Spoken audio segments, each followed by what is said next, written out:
This week on Pitchside Weekly, we've got fallout from a crazy weekend of Premier League games. We'll take a look at the scores from around the WSL, wrap up the NWSL Fall Series, and of course, goals of the week. Stay tuned. Oh, yeah.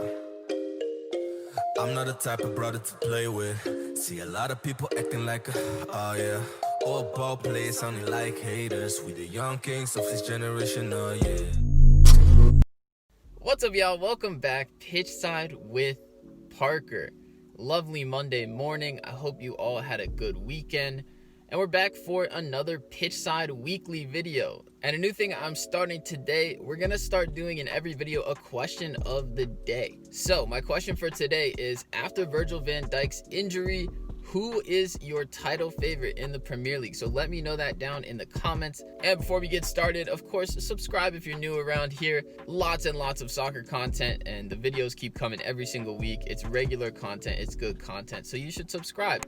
Show me that you enjoy it and turn on those post notifications. But let's get into it. So we're starting in the Premier League, and the game that pretty much everybody is talking about is the Merseyside Derby. It was the first game on Saturday, and I have to say I was a little annoyed to have to get up so early to watch it, but it was definitely worth my time.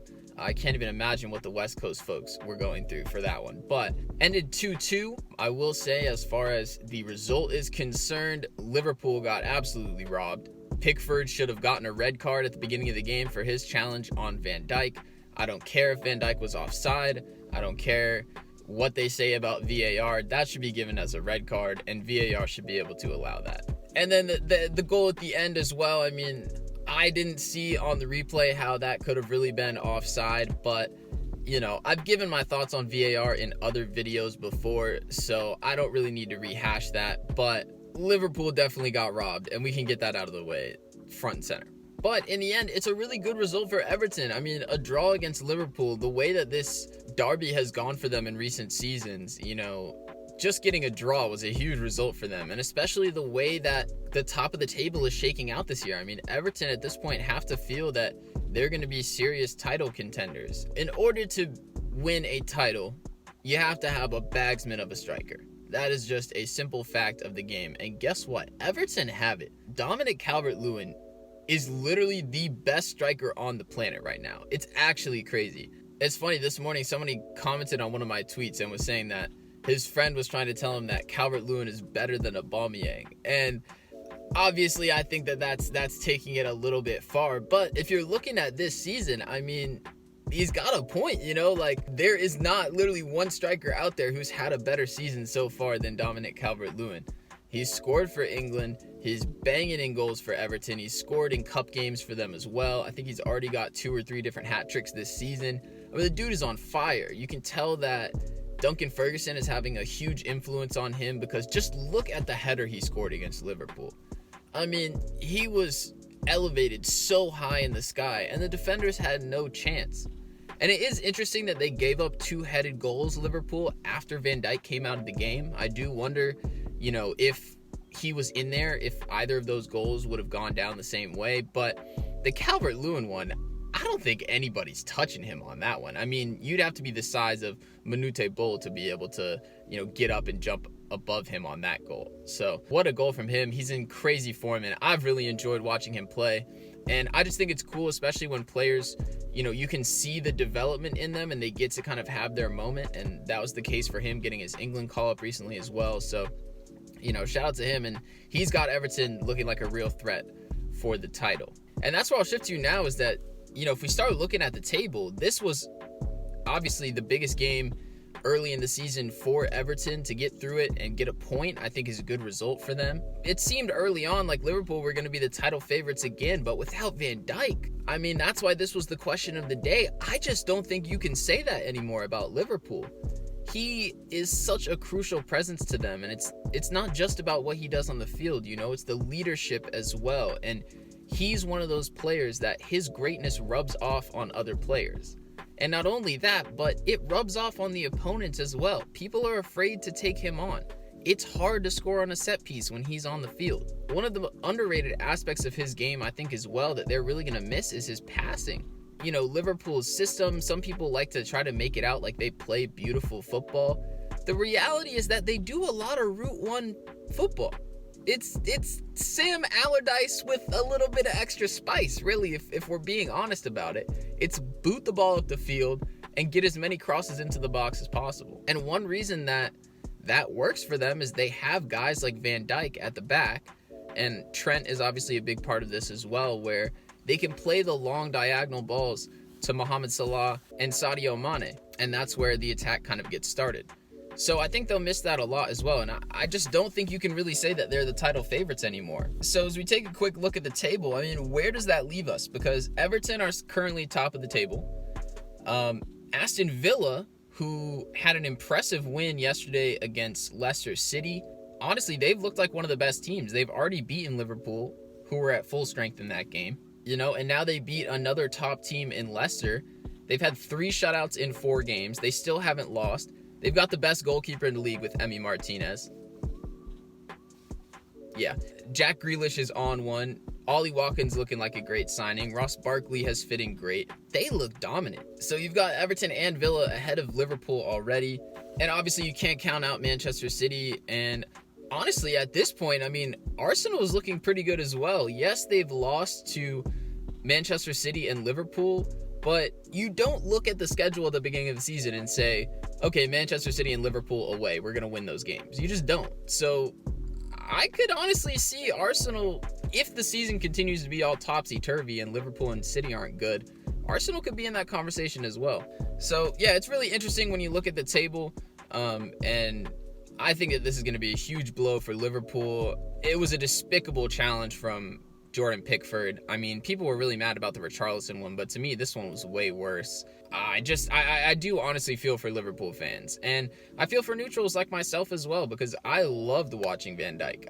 In terms of world football, I think he's my favorite defender to watch, and there aren't a lot of defenders that you go out there and say, I like watching them, but he was one of those for me. So it will definitely shake things up. The Premier League has already been just so reckless this season in terms of the results and the surprises and the amount of goals scored. And it looks like it's only going to get crazier from here. So it's pretty exciting. Now I want to move on and talk about the WSL results from the weekend as well. Arsenal currently are top of the table in the WSL. They beat Tottenham 6-1 yesterday in the North London Derby. I made a video on that game, so go ahead and check that out if you haven't already seen it. The big headline from that one, Viviana Miedema breaking the WSL scoring record with 52 goals in just 50 games, which is absolutely absurd. But like I said, did a video on that game already. The other big results around the league as well, Manchester City dropped points again. They got a 1-1 draw with Reading, and so City are now already 7 points behind Arsenal through just 5 games. It's starting to look like they could be on the outside looking in at this point. And they'll be grateful that the Champions League spots got expanded to 3 this season, because the way that the early season results have gone, it's looked more like a 2-team race for the title in terms of Arsenal and Chelsea.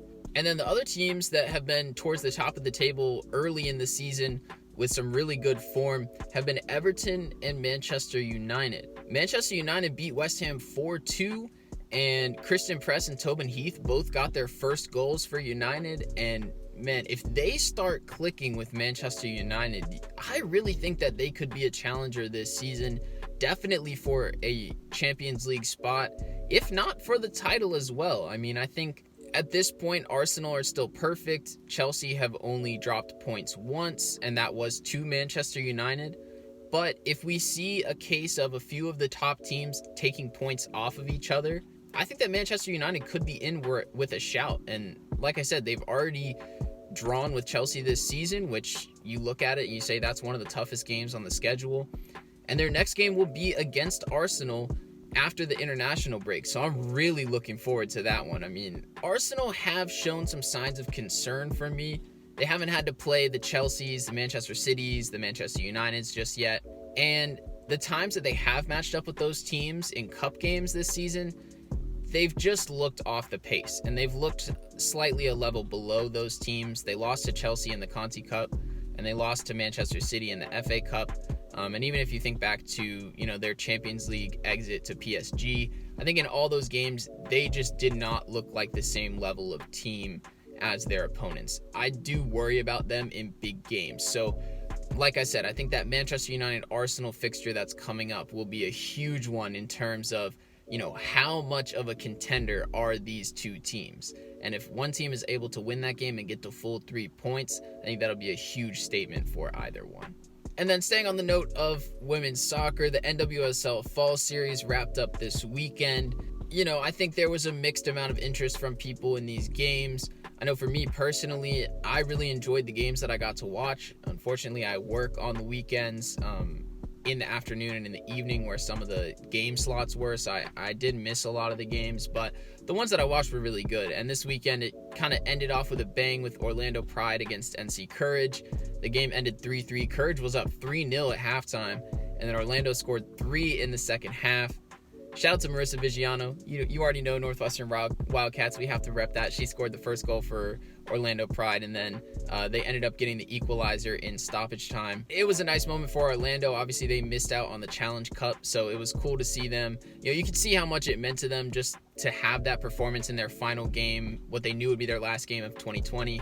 When they only got to play 4 games total. So I guess the main thing I wanted to take away from this and just mention in the video is that the NWSL did such a good job this year.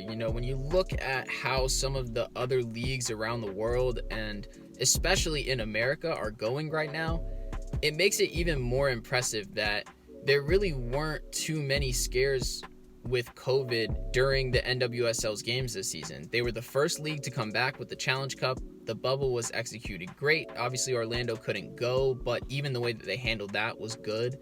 And then there were a few question marks in the Fall Series, and there were a lot of players who opted out for safety concerns. But that being said, I still think they put out a great product, and you could see that the viewership has been up in the NWSL. It's just worked out very well, and I think so much of the credit goes to the league, goes to Lisa Baird, the commissioner, and goes to the players and the teams who have made it really fun to watch. So big up the NWSL.